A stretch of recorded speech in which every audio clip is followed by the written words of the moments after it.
ನಮಸ್ಕಾರ. Phone pay ವಿರುದ್ಧ ಕನ್ನಡಿಗರು ಸಿಡಿದೆದ್ದಿದ್ದಾರೆ. ಯಾಕೆ ಅಂತ ಕೆಲವರಿಗೆ ಗೊತ್ತು, ಕೆಲವರಿಗೆ ಗೊತ್ತಿಲ್ಲ. ಗೊತ್ತಿಲ್ಲದವರು ತಿಳ್ಕೊಳ್ಳಿ ಅಂತ ವಿಚಾರ ಹೇಳ್ಬಿಡ್ತೀನಿ ಫಸ್ಟ್. ಏನಂದ್ರೆ ಕರ್ನಾಟಕ ಸರ್ಕಾರ ಈ ಫೋನ್ ಪೇ ಕಂಪನಿಯಲ್ಲಿ ಕೆಲವು ಕನ್ನಡಿಗರಿಗಾಗಿ ಒಂದು ಮೀಸಲಾತಿಗಳನ್ನ ಮಾಡಿಕೊಂಡು ಕೆಲವು ಉದ್ಯೋಗಗಳನ್ನ ಕೊಡಬೇಕು ಕನ್ನಡಿಗರಿಗೆ ಅನ್ನೋ ಒಂದು ಮೀಸಲಾತಿಯನ್ನ ಒಂದು ನಿಗದಿಪಡಿಸಿತ್ತು. ಅದಕ್ಕೆ ವಿರುದ್ಧವಾಗಿ ಅಂದ್ರೆ ಫೋನ್ ಪೇ ಸಿಇಒ ಆದಂತ ಆ, ಸಮೀರ್ ನಿಗಮ್ ಅವರು ಇದನ್ನ ತಿರಸ್ಕಾರ ಮಾಡಿದ್ರು. ಯಾವ ರೀತಿ ಕೊಡಕ್ ಬರುತ್ತೆ? ಕನ್ನಡಿಗರಿಗೆ ಅಂದ ತಕ್ಷಣ ಭಾಷೆ ಆಧಾರದ ಮೇಲೆ ನಾವು ಕೆಲಸ ಕೊಡ್ಲಿಕ್ಕೆ ಬರಲ್ಲ. ಏನೇ ಇದ್ರು ನಾವು ಕೆಲಸನ ಕ್ವಾಲಿಫಿಕೇಶನ್ ಮೇಲೆ ಕೊಡ್ತೀವಿ. ಕನ್ನಡಿಗರಿಗೆ ಅಂತೇಳಿ ನಾವು ಕೊಡಕ್ ಬರಲ್ಲ ಅಂತ ಹೇಳಿ ಒಂದು ತಿರಸ್ಕಾರ ಮಾಡಿದ್ರು. ಅದಕ್ಕೆ ಸಿಡಿದೆದ್ದಂತ ನಮ್ಮ ಕನ್ನಡಿಗರು ಫೋನ್ ಪೇ ಆಪ್ ಅನ್ನ ಅನ್ಇನ್ಸ್ಟಾಲ್ ಮಾಡ್ತಾ ಬರ್ತಾ ಇದ್ರು. ಇದಕ್ಕೆ ಸಾತಂತೆ ಇವತ್ತು ಸುದೀಪ್ ಅವರು ಕೂಡ ಒಂದು ದಿಟ್ಟೆ ಹೆಜ್ಜೆಯನ್ನು ತಗೋತಾ ಇದ್ದಾರೆ. ಅಂದ್ರೆ ಕನ್ನಡ ಪರವಾಗಿ, ಕನ್ನಡಿಗರ ಪರವಾಗಿ ಒಂದು ನಿರ್ಧಾರಕ್ಕೆ ಬರ್ತಾ ಇದ್ದಾರೆ ಅನ್ನೋ ಸುದ್ದಿ ಹೊರ ಬರ್ತಾ ಇದೆ. ಅದೇನಪ್ಪಾ ಸುದ್ದಿ ಅಂದ್ರೆ 2023ರಲ್ಲಿ ಇವರು ಬ್ರಾಂಡ್ ಅಂಬಾಸಿಡರ್ ಆಗಿ ನೇಮಕ ಆಗಿದ್ರು. ಯಾರು ಅಂದ್ರೆ ನಮ್ಮ ಕಿಚ್ಚ ಸುದೀಪ್ ಅವರು, ಅಂದ್ರೆ ಫೋನ್ ಪೇ ಕಂಪನಿಯಾಗೆ. ಅಂದ್ರೆ ಅದನ್ನ ಪ್ರಮೋಟ್ ಮಾಡೋದ್ರಾಗ್ಲಿ ಅಥವಾ ಅದು ಫೋನ್ ಪೇ ಮಾಡಿದ ತಕ್ಷಣ ಅವ್ರ ವಾಯ್ಸ್ ಬರ್ತಾ ಇತ್ತು, ಆಲ್ರೆಡಿ ನೀವು ಕೇಳಿದಿರಾ. ಆದ್ರೆ ಇನ್ನು ಮುಂದೆ ವಾಯ್ಸ್ ಬರುತ್ತೋ ಬರಲ್ವೋ ಅನ್ನೋ ಅನುಮಾನ ಆಗ್ತದೆ. ಯಾಕಂದ್ರೆ ಸುದೀಪ್ ಅವರು ಕೂಡ ಕನ್ನಡಿಗರು. ಕನ್ನಡಿಗರಿಗೆ ಏನಾದ್ರೂ ಒಂದು ಧಕ್ಕೆ ಆಗುವಂಥದ್ದು, ಕನ್ನಡಕ್ಕೆ ಆದಂತ ಒಂದು ಧಕ್ಕೆ ಉಂಟಾಗುವಂತದ್ದು ಏನಾದ್ರು ಘಟನೆಗಳು ನಡೆದ್ರೆ ಅವರು ಒಂದ್ ರೀತಿ ಮುಂದೆ ಅಂದ್ರೆ ಹಿಂದೆ ಮುಂದೆ ಯೋಚನೆ ಮಾಡ್ತಾನೆ ಅದಕ್ಕೆ ಕನ್ನಡಿಗರ ಪರವಾಗಿ ನಿಲ್ಲುವಂತ ಕೆಲಸ ಸುದೀಪ್ ಅವರು ಮೊದಲಿಂದ ಮಾಡ್ತಾ ಬಂದಿದ್ದಾರೆ. ಅದು ಅಜಯ್ ದೇವಗನ್ ಅವ್ರ ವಿಚಾರ ಇರ್ಬೋದು, ಯಾವುದೇ ವಿಚಾರ ಇರ್ಬೋದು, ಎಲ್ಲದಕ್ಕೂ ಕೂಡ ಕನ್ನಡಿಗರ ಪರವಾಗಿ ನಿಲ್ತಾರೆ. ಆ ಗುಣ ಕಿಚ್ಚ ಸುದೀಪ್ ಅವರಲ್ಲಿ ಇದೆ. ಅದೇ ರೀತಿ ಈ ಫೋನ್ ಪೇ ವಿರುದ್ಧನೂ ಕೂಡ ಅವರು ಅಂಬಾಸಿಡರ್ ಏನು ನೇಮಕ ಆಗಿದ್ರು ಅದನ್ನ ಹೊರಬರ್ತಾರೆ ಅನ್ನೋ ಸುದ್ದಿ ಕೂಡ ಬರ್ತಾ ಇದೆ. ಆದ್ರೆ ಈ ಫೋನ್ ಪೇ ಅಂದ್ರೆ ಈ ಸಿಒ ಏನಿದಾರೆ, ಈ ಫೋನ್ ಪೇ ಕಂಪನಿಯ ಸಿಇಒ ಸಮೀರ್ ನಿಗಮ್ ಅವರು ಏನಕ್ಕೆ ಈ ದಿಟ್ಟ ನಿರ್ಧಾರ ಅಂದ್ರೆ ನಿರ್ಧಾರ ಅನ್ನೋಕ್ಕಿಂತ ಹೆಚ್ಚಿಗೆ ಈ ಅಸಡ್ಡೆ ಹೇಳಿಕೆಗಳನ್ನ ಕೊಟ್ಟರು ನಿಜಕ್ಕೂ ಅರ್ಥ ಆಗ್ತಿಲ್ಲ. ಯಾಕಂದ್ರೆ ಕನ್ನಡಿಗರು ಸ್ವಾಭಿಮಾನಕ್ಕೆ ಹೆಸರಾದಂತವ್ರು, ಅಂತವ್ರನ್ನ ಕೆಣಕೋ ದುಸ್ಸಾಹಸಕ್ಕೆ ಎಲ್ಲೋ ಸಮೀರ್ ಅವರು ಕೈ ಹಾಕಿದ್ದಾರೆ ಅಂತ ಕಾಣಿಸ್ತಾ ಇದೆ. ಯಾಕಂದ್ರೆ ಇಲ್ಲಿ ಬಹಿರಂಗವಾಗಿ ಅವ್ರು ಕ್ಷಮೆ ಕೇಳಲೇಬೇಕು. ಯಾಕಂದ್ರೆ ಕನ್ನಡಿಗರ ಸ್ವಾಭಿಮಾನಕ್ಕೆ ಧಕ್ಕೆ ಆದ್ರೆ ಯಾವ ಮಟ್ಟಕ್ಕೆ ಹೋಗುತ್ತೆ ಅನ್ನೋದು ಅವ್ರಿಗೆ ತಿಳಿದೆ ಬಿಡಿಸಲ್ಲ. ಅಂದ್ರೆ ತಿಳಿಸ್ತಾರೆ ಕನ್ನಡಿಗರು. ಅಂದ್ರೆ ತಿಳಿಸೋದ್ರ ಜೊತೆಗೆ ಸರಿಯಾಗಿ ಅವ್ರಿಗೊಂದು ಪಾಠ ಕಲಿಸ್ತಾರೆ.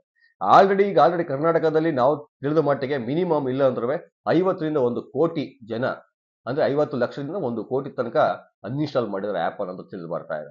ಅಂದ್ರೆ ಇದು ಎಷ್ಟು ಮಟ್ಟಿಗೆ ಹೊಡೆತ ಆಗುತ್ತೆ ಫೋನ್ ಪೇಗೆ ಕರ್ನಾಟಕದಲ್ಲಿ ಅನ್ನೋದು ಈಗ ಆಲ್ರೆಡಿ ಬಿಸಿ ಮುಟ್ಟಿದೆ ಅನ್ಸುತ್ತೆ. ಆದ್ರಿಂದ ಅವರು ಕ್ಷಮೆ ಕೇಳಬೇಕು. ಇಲ್ಲಾಂದ್ರೆ ಇನ್ನೂ ಹೆಚ್ಚಿನ ಮಟ್ಟದಲ್ಲಿ ಅಂದ್ರೆ ಕೋಟ್ಯಾಂತರ ಜನ ಅನ್ಇನ್ಸ್ಟಾಲ್ ಮಾಡಿ ತಕ್ಕ ಮಟ್ಟಿಗೆ ಅವ್ರಿಗೆ ಫೋನ್ ಪೇ ಅವ್ರಿಗೆ ಬುದ್ಧಿ ಕಲಿಸ್ತಾರೆ.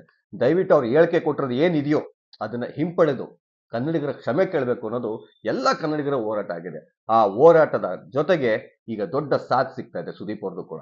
ನೀವು ಕ್ಷಮೆ ಕೇಳಬೇಕು. ಕ್ಷಮೆ ಕೇಳಲಿಲ್ಲ ಅಂದ್ರೆ ನಾನೂ ಕೂಡ ಈ ಅಂಬಾಸಿಡರ್ ಏನು ಹುದ್ದೆ ವಹಿಸಿದಿರೋ ನನಗೆ ಆ ಹುದ್ದೆಯಿಂದ ನಾನು ಹೊರಬರ್ತೀನಿ.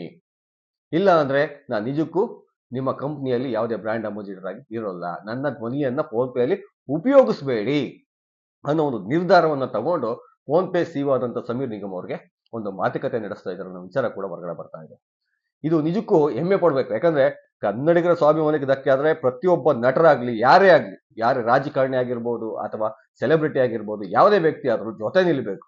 ಆ ಜೊತೆ ನಿಲ್ಲುವಂತ ಕೆಲಸಗಳಾದಾಗ್ಲೇ ಇಂಥ ಈ ಕನ್ನಡಿಗರ ಸ್ವಾಭಿಮಾನಕ್ಕೆ ಧಕ್ಕೆ ತರ್ತಕ್ಕಂಥ ಇಂಥ ಕಂಪನಿಗಳ ವಿರುದ್ಧ ಹೋರಾಡಬಹುದು, ಸರಿಯಾದ ತಕ್ಕ ಪಾಠ ಕಲಿಸ್ಬೋದು, ಕನ್ನಡಿಗರ ಗತ್ತೇನು ಅಂತ ತೋರಿಸ್ಬೋದು.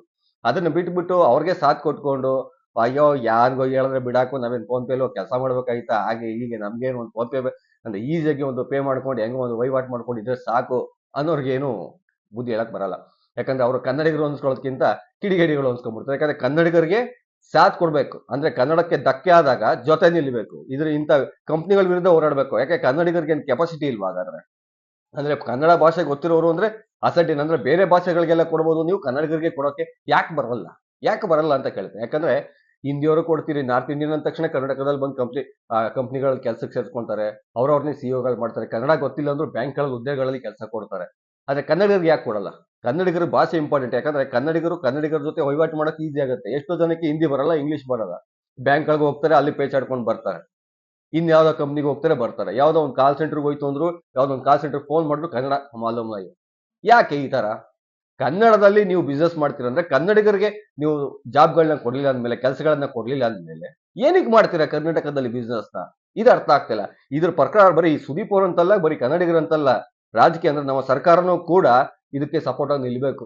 ಯಾಕಂದ್ರೆ ಬ್ಯಾಂಕ್ಗಳಲ್ಲಿ ಕನ್ನಡ ಬರಲಿಲ್ಲ ಅಂದ್ರೆ ಅವ್ರನ್ನೇನಕ್ಕೆ ಪೋಸ್ಟಿಂಗ್ ಹಾಕ್ಬೇಕು? ಅದೊಂದು ನ್ಯಾಷನಲ್ ಕಂಪ್ನಿ ಇರ್ಬೋದು, ಸೆಂಟ್ರಲ್ ಗೌರ್ಮೆಂಟ್ ಸಂಬಂಧಪಟ್ಟ ಏನಾದ್ರೂ ಆಗಿರ್ಲಿ, ಕನ್ನಡಿಗರಿಗೆ ಯಾಕೆ ಬೆಲೆ ಇಲ್ಲ?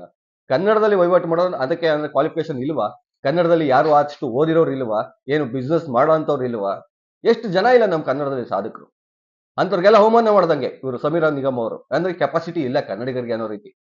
ಯಾಕೆ ಬೇಕಿತ್ತು ಈ ಮಾತುಗಳೆಲ್ಲ?